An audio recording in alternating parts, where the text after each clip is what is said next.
এই প্রথম লোহার খাঁচায় কাঠগড়াতে দাঁড়াতে হলো। আশা করছিলাম কেউ ছবি তুলবে, কিন্তু ভেতরে তো ছবি তোলার ব্যবস্থা নেই। এটা আমার জীবনের একটা স্মরণীয় ঘটনা। অভিশাপ অনেক উপরে নিয়ে গেছে এখন আমাকে, অপমান করার জন্যই এটা বানানো হয়েছে।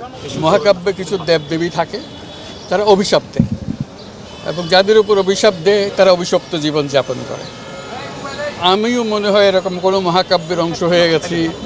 কোনো দেবদেবী আমার উপর অসন্তুষ্ট হয়েছে, আমার উপর অভিশাপ করেছে। যে অভিশাপের কারণে আমরা এখানে আজকে দুর্নীতি দমন কমিশনে হাজির হয়েছি। তো সেখানে আজকে এই অভিশপ্ত জীবনের ভেতরেও একটা শীর্ষবিন্দু আছে। আজকে এরকম একটা শীর্ষবিন্দুতে পৌঁছলাম আমরা।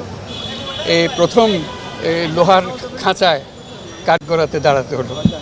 এটা একটা দেখার মতো দৃশ্য। আমি আশা করছিলাম কেউ ছবি তুলবে, কিন্তু ভেতরে তো ছবি তোলার ব্যবস্থা নেই। এটা আমার জীবনের একটা স্মরণীয় ঘটনা, যে লোহার খাঁচার ভেতরে দাঁড়িয়ে আছি আদালতের কাঠগড়ায়। এই অভিশপ্ত জীবনের একটা অংশ, সেটার কথা উল্লেখ করলাম। এবং এর একটা হলো যে আমরা নোবেল পুরস্কারের কথা সবাই জানি, সবাই বুঝি। দুটো নোবেল পুরস্কার দেওয়া হয়েছিল। একটা ছিল আমার নামে, একটা ছিল গ্রামীণ ব্যাংকের নামে। দুটারই সমান গুরুত্ব, সমান মর্যাদা, কারণ কোনোটা কম নয়। একটা যৌথভাবে দেওয়া হয়েছে তাও না, এটা ইন্ডিপেন্ডেন্ট, দুটোই ইন্ডিপেন্ডেন্ট। তো পৃথিবীর ইতিহাসে কোনো নজির নাই যে একজন নোবেল বিজয়ী আরেকজন নোবেল বিজয়ীর বিরুদ্ধে মামলা করতে দুদকে হাজির হয়েছে।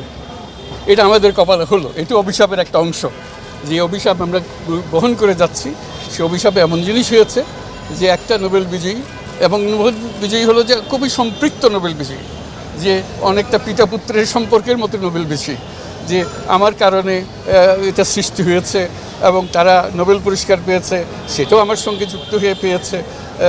এখন এতেরই একটা অংশ যে নোবেল পুরস্কার পেয়েছে দুজনের মধ্যে একজন, তা আমার বিরুদ্ধে এটা এমনভাবে নিয়ে আসলো, খুব কঠিন ভাষায়, খুব রূঢ় ভাষায় আক্রমণ করে।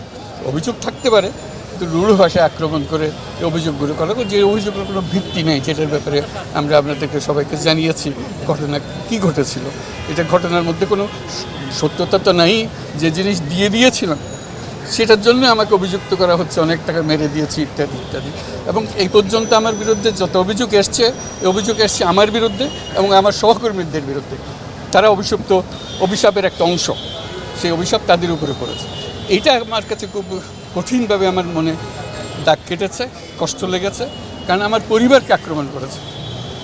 এটা আমার কাছে মোটেই গ্রহণযোগ্য হয়নি, যে আমার বাবাকে আক্রমণ করেছে, আমার ভাই বোনদের আক্রমণ করেছে। তো সেটা এই যে অভিশপ্ত জীবনের একটা অংশ বলে গেলাম। অভিশপ্ত জীবনের একটা বড় পর্যায়ে পৌঁছে গেছি, সেটা বুঝলাম যে অভিশাপ অনেক উপরে নিয়ে গেছে এখন আমাকে। এই অভিশাপের, যেখানে আমি লোহার খাঁচায় দাঁড়িয়ে, কেন আপনি বই পড়াচ্ছেন স্যার এই বিষয়টা? অভিশপ্ত জীবন এটা দেবদেবীর ইচ্ছা, সেখানে আমার করার কিছু নেই। দেবদেবীরা ঠিক করেন যে একে অভিশাপ দিতে হবে, অভিশাপ দিয়েছে আমার উপরে।